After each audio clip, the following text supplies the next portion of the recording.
Hey, my name is Joshua Kamener, and today I'm going to be talking about basic music theory.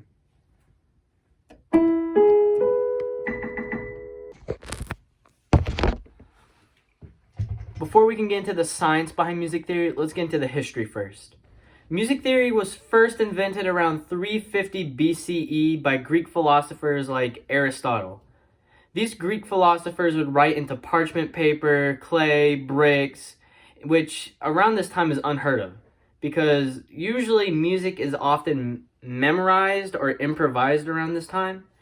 And they definitely didn't have any scientific understanding of the music. They just kind of played what sounded good. Overall, music stayed the same and didn't change much until around the 1700s to 1800s, from a period what I would call the musical renaissance. Around this time, artists and composers like Beethoven or Mozart were first introduced to the public eye and ended up changing the landscape of how music is composed and performed. Now that we're done with that little history lesson, let's get into the actual music theory. All right. So there's the white keys and then the black keys. The white keys are meant to represent what's known as natural notes.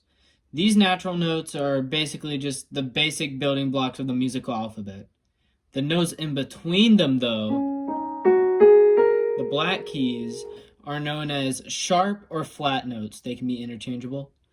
And basically, these notes are just the notes in between the natural notes. These two different kind of notes can be combined into what are known as either chords or it can be combined into scales.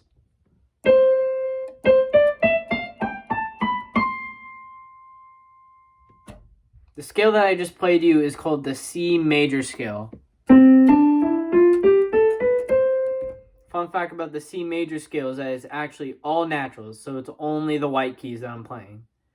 But with each key, like the key of C, there's that C major scale, and then there's a minor scale, which C minor sounds something more like this.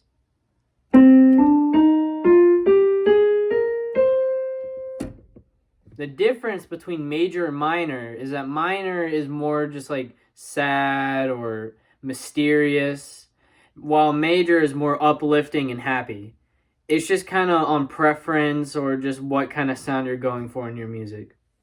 In every scale, there's the root, the second, the third, the fourth, the fifth, the sixth, the seventh, and then back to the root note again.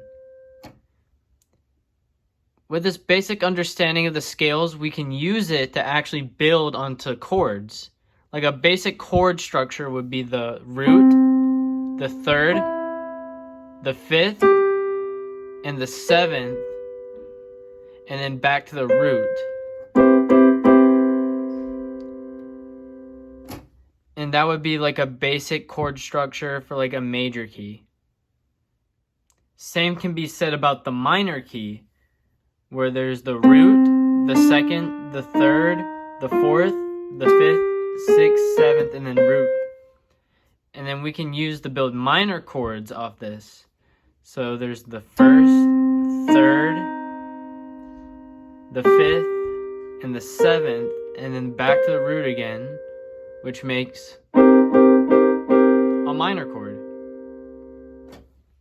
That's a very basic intro into the science and how music theory works. And you can get a lot more into memorizing scales, keys, what notes are in the scales. Memorizing chords are their own thing. There's hundreds of different chords. But as like a basic intro, I feel like it kind of shows how everything's able to just come together and just it all just kind of interlaps, and there's like a whole science behind it. Well, other than that, thank you for watching, and I hope you all have a nice day.